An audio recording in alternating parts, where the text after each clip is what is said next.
So in practical terms, do you come into, say, a specific company as a consultant and work with one team? Do you give seminars? Kind of how do you apply that in a practical sense?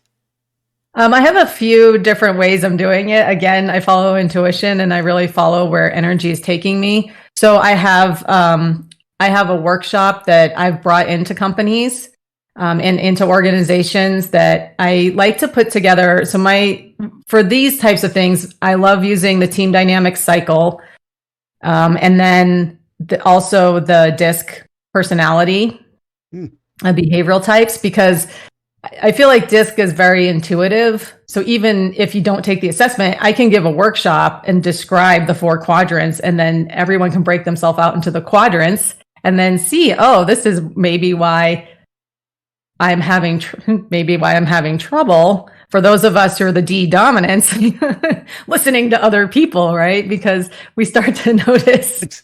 Well, I was going to stop you for just 2 seconds and have you tell the audience what the DISC is. Sure. Yeah. So the DISC profile, there are 4 main behavioral types in it. So there's D for dominant, which is somebody who tends to be very direct, very action oriented. There's I for influencer. These would be like your full on cheerleaders. And a lot of times they love to like come up with ideas and then maybe follow through is a little bit difficult, because sitting those people down in a cubicle is not their idea of a fun time. They're very social people in general.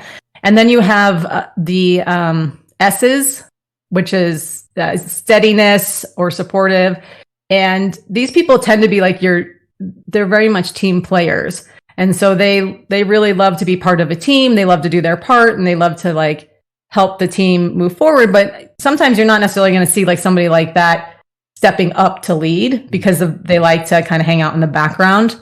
And then the C's are conscientious. And these would be, if you think of stereotypical engineer, data driven, analytical, loves their spreadsheets like nobody else, that would be the person. They're very data driven and they're very concerned about getting things right and being accurate, which then is awesome until you don't realize that is a little bit, will bump up against some of the other personalities, especially like a D or an I type, who's just like, oh, that's a great idea, let's go implement, versus we have to have every single I dotted and T crossed. For sure. And those are just a very general, broad overview. Obviously, we are all part of, like, we're all 4 of them all the time. We just really have a preference towards one or the other. Yeah. And sometimes you have a strong preference, and sometimes you have an ability really to flex between all 4 quadrants pretty easily. Yeah. Seems there's 2, I was having thoughts of it while you were saying that, to just describe the utility of it. And you would probably say that in each of those quadrants, there's positives and negatives. There's things that make this a strength and things that can be a bit of a drawback in terms of interacting with other styles. And there was another point I was going to make that was building on that shit. And the idea that we can consciously choose to shift our style if we know where we're coming from and saying this particular situation maybe needs this approach. You can kind of wiggle over and expand your like an amoeba, kind of putting out a pseudopod into another area for a while, and then you can pull back to where you were before and just kind of adapting, as you say, go with the flow kind of style. I don't know if that accurately describes what you're talking about. These are just my thoughts. Yeah, often what happens with the, with a DISC profile, if I use myself as an example, so I'm a D type and I'm also very strong. I have a very strong preference for the D type. I keep taking it thinking I'm moving into the circle and I'm really not. I'm still kind of on the outside edge of it, which gives me, I'm very strong in D, and I also tend towards the C, the analytical side. So what I see is like, I'm very comfortable in that position, in that role. And then what happens to push me out of my comfort zone is to recognize, just because I say jump, not everyone's going to say how high. People need to be heard. And then I can learn how to flex in between, these other quadrants where I don't have such a strong preference. And it takes more energy to flex into those, but knowing your own style really helps to break down, okay, not everybody is like me. And that actually was probably the best feedback I ever got when I did a 360-degree review at work, was somebody wrote down, she just needs to understand not everybody is like her. And I didn't really understand it at the time. And then over the last few years, I've understood, because what was happening was I was just full on not noticing what other people need in terms of being listened to and heard. And that's for me to learn how to slow down. My style is to go fast. Just barrel down a straight road and go and get it done and get to the end point, right? So for me, that practice has become, okay, slow down. That can feel uncomfortable to me. Yeah. And listen to other people around me.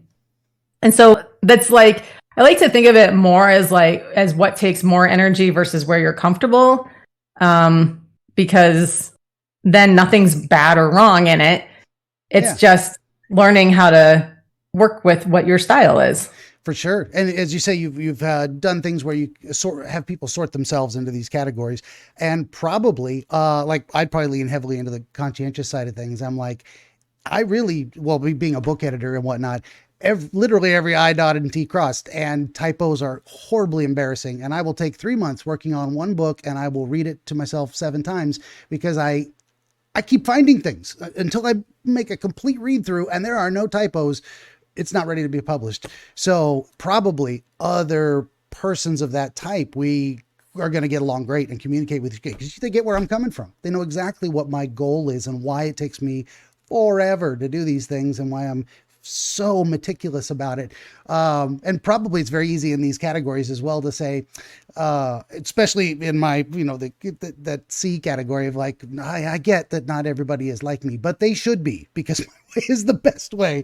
And you probably have the same thing too with yours. Why can't we just go and get this done? I'm like, slow your roll, sister. Let me check. Let me check again. I need this. Exactly. Yeah.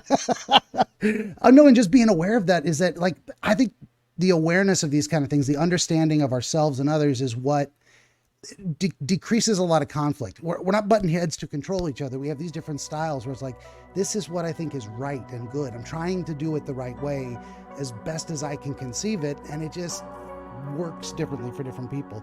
That's a fantastic point.